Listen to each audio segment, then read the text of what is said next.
Good evening everyone. सो आज हम लेके आए हैं बीकॉम सेमेस्टर 3 के मोस्ट आईएमपी क्वेश्चन।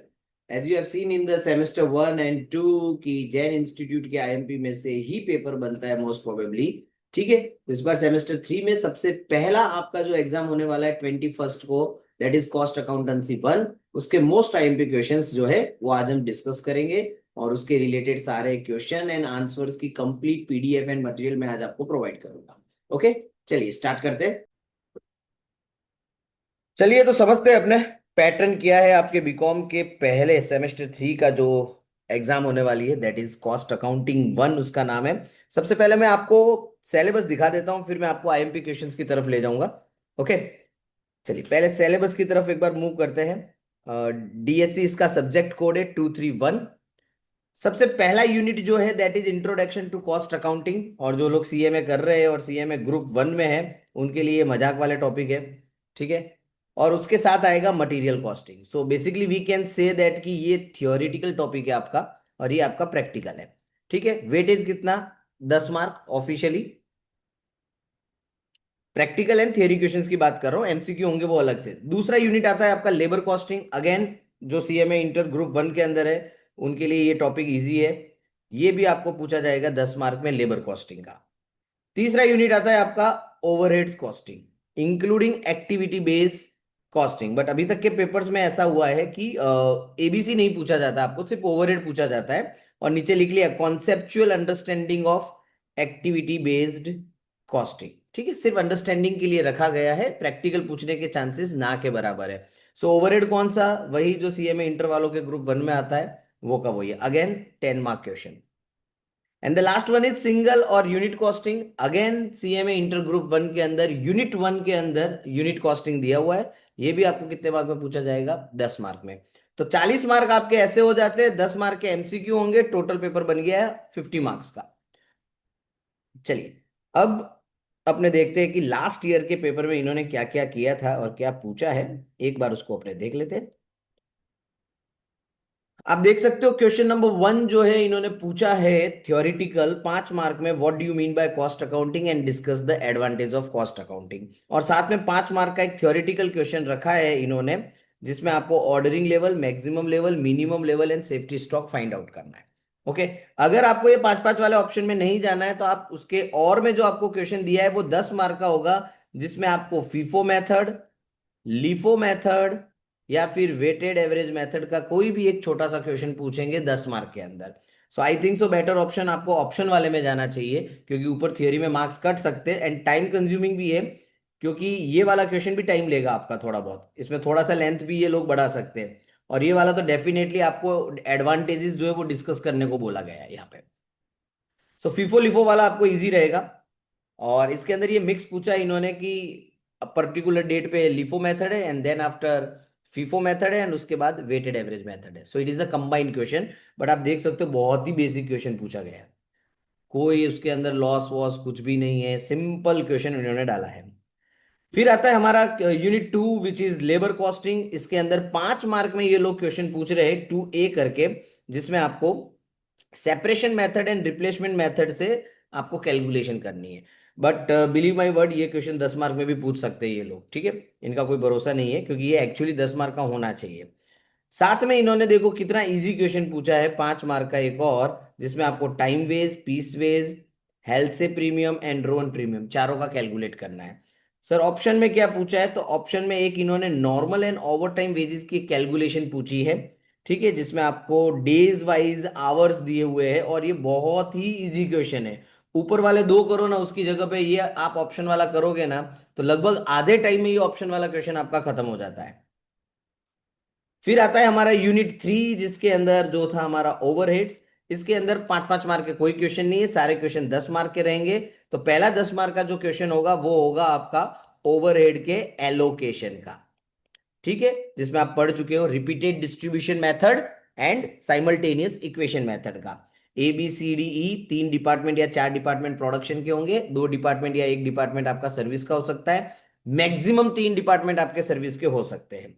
ठीक है, सिंपली आपको डिस्ट्रीब्यूशन करके देना है, आपको इसके लिए बेसिस याद रखने हैं। ऑप्शन में क्या पूछा जाता है? तो ऑप्शन में पूछा जाता है मशीन आवर रेट कैलकुलेट करना है। ठीक है। सो अगर मैं आपको बोलूं कि इसमें से कौन सा आपको ऑप्ट करना चाहिए, तो always go with option. Reason, ऊपर वाले में टाइम ज्यादा कंज्यूम होगा, आपको दो डब्बे बनाने पड़ते हैं, एक प्राइमरी डिस्ट्रीब्यूशन वाला और फिर उसके बाद आपको सेकेंडरी डिस्ट्रीब्यूशन का एक और टेबल बनाना होता है। इसके अंदर ऑप्शन वाले में मशीन आवर रेट में आपको सिंपली खर्चों को दो पार्ट में डिवाइड कर देना है, फिक्स एंड वेरिएबल। आपको टोटल कॉस्ट मिल जाती है और उसके बाद आपको उसको मशीन आवर से डिवाइड कर देना है, so you will get machine hour rate. ठीक है, तो सिंपल क्वेश्चन पूछा जाता है मशीन आवर का। तो दो क्वेश्चन होंगे इसमें 10-10 मार्क के, एक रिपीटेड डिस्ट्रीब्यूशंस वाले और दूसरा होगा आपका मशीन आवर्स वाला। फिर आता है आपका unit 4 which is cost sheet. Cost sheet के अंदर आपको नॉर्मल कॉस्ट शीट नहीं पूछेंगे, आपको साथ में एस्टिमेटेड भी पूछेंगे। अगेन यहाँ पे 5 मार्क का क्वेश्चन नहीं बनेगा, यहाँ पे बनेगा तो सिर्फ 10 मार्क का ही बनेगा। तो यहाँ पे आप देख सकते हो एक पर्टिकुलर ईयर में आपको प्रोडक्शन एंड सेल्स दिया हुआ है एंड लिखा है कि currently the company is working at 50% capacity, और आपको कॉस्ट पर यूनिट का डेटा दे दिया है। एंड देन आफ्टर 2024, ऊपर 23 का डेटा था, नीचे आपको 24 का डेटा दिया है जिसमें आपको एस्टिमेट करना है। और आपको दोनों पूछा है, स्टेटमेंट ऑफ टोटल कॉस्ट जो आपका 23 का होगा and estimated for the year 24। Option में सर क्या पूछते हैं, तो ऑप्शन में भी सिमिलर क्वेश्चन ही पूछा जाएगा, उसमें भी आपको cost sheet and estimated cost sheet दोनों बनानी है। भले ही इन्होंने यहाँ पे पूछा है prepare estimated cost sheet on the basis of above information, but you know very well जब तक आप ओरिजिनल कॉस्ट शीट नहीं बनाओगे आप एस्टिमेटेड नहीं बना पाओगे, क्योंकि आपको फिक्स एंड वेरिएबल दोनों का बाइफर्केशन करना पड़ेगा अच्छे से। अदरवाइज क्या है कि एरर होने के चांसेस बढ़ जाएंगे आपके। एंड देन लास्ट में क्वेश्चन नंबर 5 जो होगा वो आपका 10 मार्क का होने वाला है। ठीक है, तो ये तो था हमारा लास्ट ईयर का पेपर। अब आपको कितने क्वेश्चन करने हैं वो मैं आपको बता देता हूं। तो चलिए अब मूव करते हैं अपने मोस्ट आईएमपी क्वेश्चंस वाले में, जिसमें 100% एश्योरेंस, इसके बाहर का कुछ नहीं होगा। जैसे प्रीवियस एग्जाम में भी अभी तक ऐसा कभी नहीं हुआ कि इसके बाहर का कुछ आया हो। यूनिट 1 में आपको क्या करना है, इंट्रोडक्शन टू कॉस्ट अकाउंटिंग में जो वो थ्योरेटिकल क्वेश्चन पूछते हैं 5 मार्क में, उसमें 3 क्वेश्चन ही करने हैं आपको। Advantage of cost accounting, objective of cost accounting and methods of cost accounting, और उसमें से किसी एक को आपको एक्सप्लेन करना है। ठीक है, यहाँ पे मैंने थ्योरेटिकल आंसर्स नहीं दिए, आप गूगल करोगे या आपकी बुक में आपको ये इजीली मिल जाएंगे। जिसको थियरी वाले क्वेश्चन से जाना है वो जा सकता है। क्वेश्चन 1 का जो बी होगा, 1 का ए एंड 1 का बी आपको पता है दोनों ही 5 मार्क में पूछने वाले हैं। तो इसके अंदर मैंने एक बेसिक क्वेश्चन डाला है ईओक्यू का, ordering level, maximum level, minimum level का। ठीक है, और ये जो मैं आपको आईएमपी क्वेश्चंस बता रहा हूं ये विद आंसर है। So because of the time issue मैं आपको आंसर्स एक्सप्लेन नहीं कर पाऊंगा, लेकिन जिन लोगों को ये चैप्टर बिल्कुल ही नहीं पढ़ा है, जो प्रोफेशनल कोर्स नहीं कर रहे सीए सीएमए या सीएस, वो लोग मुझे पर्सनली मैसेज कर देवे या यूट्यूब पे कमेंट कर दे। मैं इसके पर्टिकुलर वीडियोस प्रॉपरली डिटेल्ड में एक्सप्लेनेशन वाले, आई हैव दैट, मैं आपको वो अवेलेबल करवा दूंगा। ठीक है, सो अभी मैं आपको सिर्फ क्वेश्चन बता रहा हूं, नीचे उसका आंसर दिया हुआ है, सो आप घर पे ट्राई कर सकते हो और इजीली इसको ओरली भी सॉल्व कर सकते हो। तो सिंपल क्वेश्चन है EOQ ordering minimum and maximum level का, आप इजीली इसको सॉल्व कर सकते हो, नीचे आंसर दिया हुआ है। देन आफ्टर एक क्वेश्चन होगा आपका स्टॉक टर्नओवर रेट का। अभी आप बहुत बार करके बैठे हो, जिसे स्टॉक टर्नओवर रेट कहते हैं या इन्वेंट्री टर्नओवर रेट कहते हैं हम। फॉर्मूला भी आपको पता है, सीओजीएस अपॉन एवरेज स्टॉक। ये 5 मार्क में पूछा जा सकता है, और भूतकाल में भी एनईपी से पहले भी जब ये चैप्टर आता था तो ये 5-5 मार्क में पूछा जाता था। उस टाइम पे 5 का नहीं होता था, ये 7 का होता था। आंसर्स अगेन मैंने सबके लिखे हुए हैं यहाँ पे।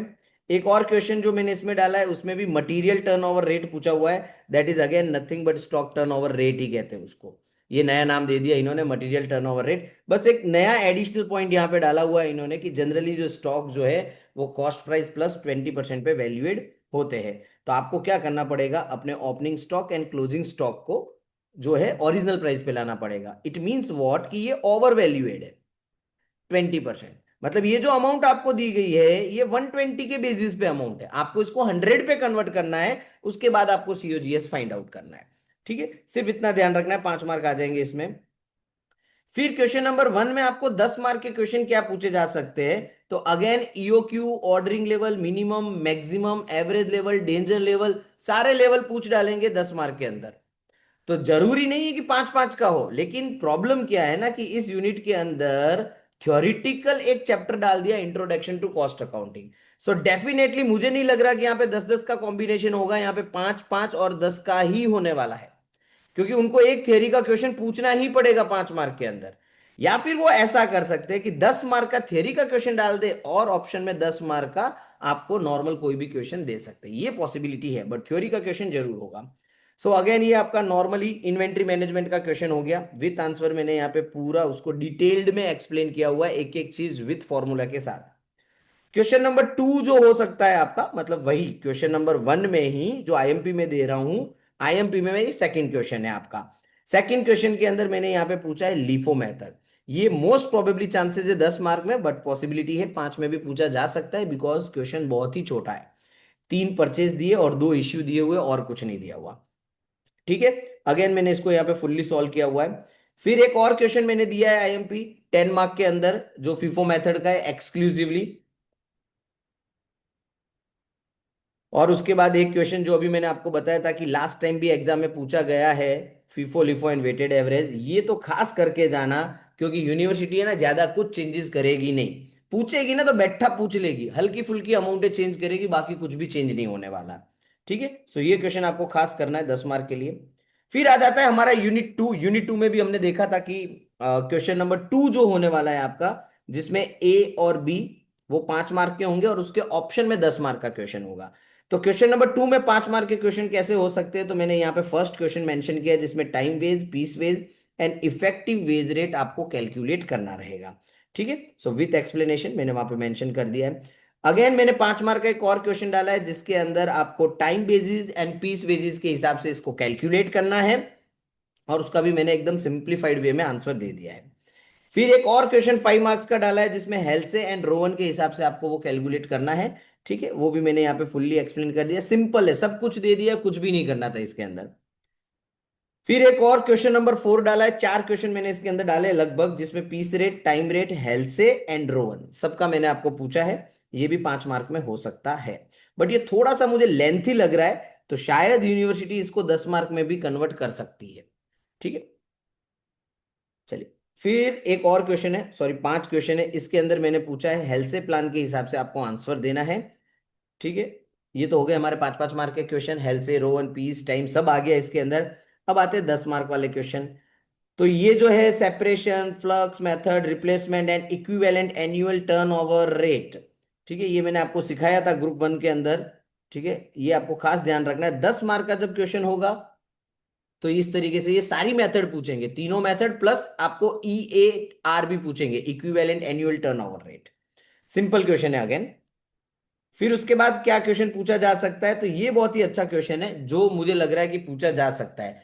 कुछ भी ऑड करना होगा, जैसे आपने प्रीवियस पेपर में देखा होगा, मंडे ट्यूसडे वाला क्वेश्चन डाला था, उसकी जगह पे ये क्वेश्चन होने के पूरे पूरे चांसेस है।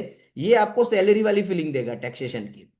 ठीक है, जिसके अंदर आपको ये बताना है नेट वेजेस रोकड़े में कितना पे होगा, और कंपनी के व्यू पॉइंट से मंथली वेजेस कितना होता है, मतलब एम्प्लॉय के हाथ में कितना जाएगा और कंपनी के लिए कॉस्ट कितनी होगी। दोनों में फर्क होता है, क्योंकि एम्प्लॉय के पास जो जाता है उसमें से पीएफ वीएफ सब कट हो जाते हैं, और कंपनी के लिए कॉस्ट जो है वो अलग होती है, क्योंकि कंपनी भी तो पीएफ में पैसा डालती है, तो वो कंपनी के लिए भी तो एक्सपेंस होता है। तो दो तरीके से इसको आपको सॉल्व करने को बोला गया है। मैंने डिटेल्ड में यहाँ पे एक्सप्लेनेशन के साथ लिखा हुआ है कि नेट कैश वेजेस कैसे कैलकुलेट होगा और कंपनी के लिए टोटल कॉस्ट कैसे कैलकुलेट होगी। आप देखोगे तो आपको इजीली समझ में आ जाएगा।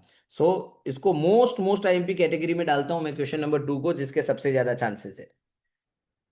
फिर क्वेश्चन नंबर 3 जो है अगेन आपका equivalent turnover rate, separation and replacement method, little bit उसके अंदर हल्की फुल्की चीजें चेंज की है, जैसे यहाँ पे लिखा है 40% वर्कर्स वे टेकन अंडर एक्सपांशन प्लान। तो इसको खाली आपको कैसे इंप्लीमेंट करना है देख लेना है।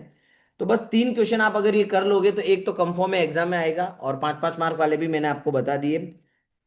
फिर हमारा यूनिट 3 जो है दैट इज ओवरहेड्स। ओवरहेड में आपको पता ही है 10 मार्क के क्वेश्चन पूछे जाते हैं।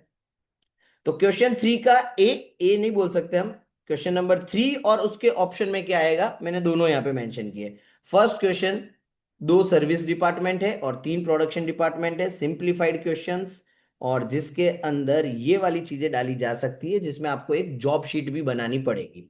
ठीक है, ऐसे क्वेश्चन भी हमने इंटर में गिने थे। यहां तक आपके एलोकेशन का पार्ट होता है, और उसके बाद आपको एलोकेशन के बाद जब आप रेट फाइंड आउट कर लेते हो, तो पर्टिकुलर जॉब की कॉस्टिंग भी आपको फाइंड आउट करनी होती है। 4 क्वेश्चन इन्होंने पूछे 10 मार्क के अंदर। ठीक है, it's quite lengthy, time consuming है ये, और आपका पेपर जो होता है वो 2 घंटे का ही होता है। बेटर है कि ऑप्शन में आपको जाना चाहिए, जिसमें आपको क्या फाइंड आउट किया जाता है, मशीन आवर रेट। बट पहले सारे रिपीटेड वाले क्वेश्चंस मैं आपको बता देता हूँ। ये क्वेश्चन भी रिपीटेड वाला आप देख लेना। इसमें भी सब कुछ दिया है, इसमें जॉब शीट नहीं दी हुई। बट यहाँ पे आप एक चीज नोट कर देते हो कि यहाँ पे रिपीटेड डिस्ट्रीब्यूशन नहीं होने वाला है, क्योंकि सर्विस डिपार्टमेंट डी को जब आप खाली करके ई में ले जाओगे, एंड देन आफ्टर जब आप ई को खाली करोगे तो डी और ई दोनों में नहीं जा रहा है, ई में तो जा ही नहीं सकता, डी में नहीं जा रहा है, मतलब वहीं पे आपकी गाड़ी रुक जाएगी। ठीक है, चलो इसका भी मैंने आंसर यहाँ पे मेंशन कर दिया है। अब मशीन आवर रेट जो आपके ऑप्शन में पूछे जाते हैं, इसमें ये वाला क्वेश्चन खास मेरी मानो तो आप ये मशीन आवर्स वाले क्वेश्चन ही अच्छे से करके जाना। टाइम का इश्यू है और ये क्या फटाफट आपका खत्म हो जाएगा। तो सिंपल क्वेश्चन मैंने इसमें दिया हुआ है, फिर एक और क्वेश्चन मैंने मशीन आवर रेट का यहाँ पे मेंशन किया है, वो भी बहुत सिंपल है। अब अगर यूनिवर्सिटी को कुछ ऑड करना होगा तो ये वाला क्वेश्चन खास करके जाना। ठीक है, मतलब मशीन आवर्स के जो मैंने तीन क्वेश्चन दिए तीनों अच्छे से करना है। ये क्वेश्चन दिखने में बहुत छोटा है एंड खरेखर इसका आंसर भी छोटा ही है। बस थोड़ा सा इसको समझना है कि यहाँ पे एक चीज जो इन्होंने डाली है, सरचार्ज जो है वो 10% है पावर कंजम्पशन का।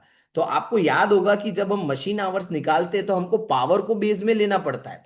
जब आप पावर को बेस में लोगे तो जैसे आप यहां देख सकते हो कि पावर का खर्चा कितना दिया है, 3,30,000, लेकिन ब्रैकेट में क्या लिखा है इन्होंने, इंक्लूडिंग सरचार्ज, मतलब टैक्सेस इसके अंदर इंक्लूड हो चुके हैं।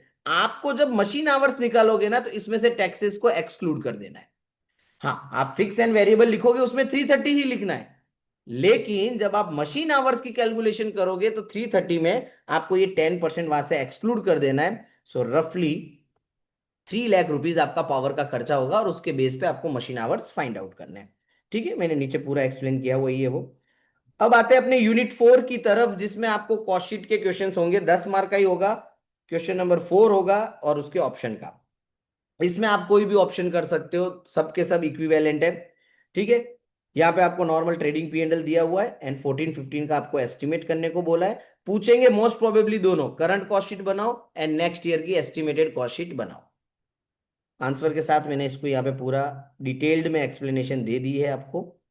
उसके बाद एक और क्वेश्चन दिया है मैंने निर्मी लिमिटेड वाला, अगेन सिमिलर क्वेश्चन, इसमें भी आपको cost statement and estimated profit find out करना रहेगा।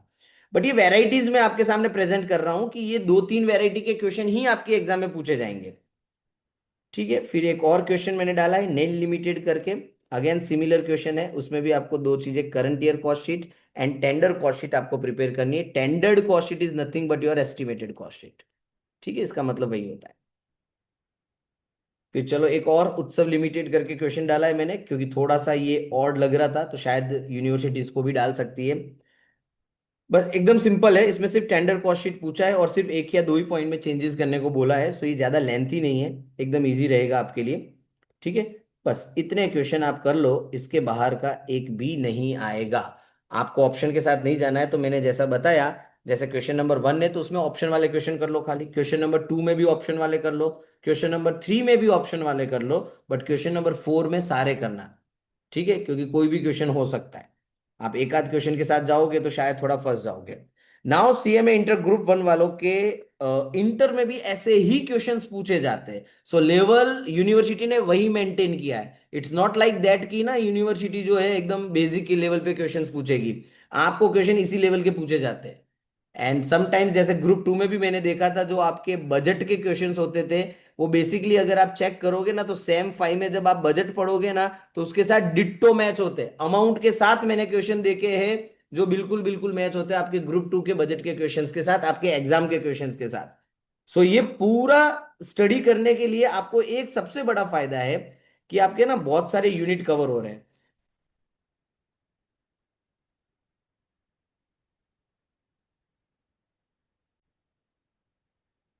इंटर ग्रुप 1 में जो आपका पेपर 8 है, कॉस्ट अकाउंटिंग, उसमें आपका जो मॉड्यूल 2 है, उसके अंदर direct material, direct labour, direct expense and overhead है।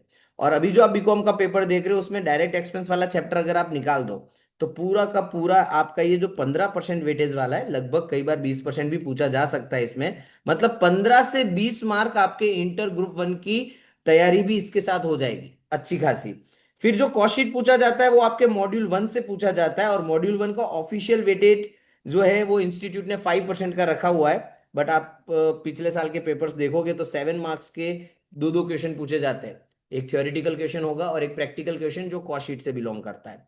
सो ग्रुप 1 की भी आपकी अच्छी प्रिपरेशन हो जाएगी इस पेपर के साथ। अब बाकी जो सब्जेक्ट है हमारे, जिसके अंदर एक कॉर्पोरेट अकाउंटिंग आएगा, ठीक है, ये समथिंग ऑड रहेगा आपके लिए, क्योंकि कई सारे चैप्टर आपने नहीं पढ़े इसके अंदर। ठीक है, एक खाली बैंक होगा जो आपने ग्रुप 2 में पढ़ा है, वो कॉमन निकलेगा। बाकी सारे चैप्टर कंप्लीटली न्यू होने वाले हैं आपके लिए। हाँ, टैक्सेशन वाला जो पेपर है वो आपके लिए बहुत ही इजी होगा। दो ही हेड पूछे जाते हैं, एक सैलरी, दूसरा हाउस प्रॉपर्टी, और एक होगा रेसिडेंशियल स्टेटस। ठीक है, तो अगले वीडियो में मैं आपको ये सारे पेपर्स जो है, हर पेपर में मैं आपको आईएमपी देता रहूंगा। हाँ, ये कॉस्ट शीट वाले में अगर किसी को कोई प्रॉब्लम है, जो नॉन प्रोफेशनल है, जो एक्सक्लूसिवली सिर्फ बीकॉम कर रहा है, वो मुझे यूट्यूब पे कमेंट कर दे, या पर्सनली भी आप मुझे मैसेज कर सकते हो। I will provide you all the videos of particular chapters. So easily and thoroughly आप जो है कॉन्सेप्चुअल क्लियरिटी के साथ ये टॉपिक कर पाओगे। ओके, चलिए, थैंक यू, बाय बाय। और ये जो पीडीएफ है मैं वेबसाइट पे अपलोड कर दूंगा, और उसकी जो लिंक होगी वो यूट्यूब के डिस्क्रिप्शन में आपको मिल जाएगी। चलिए, थैंक यू।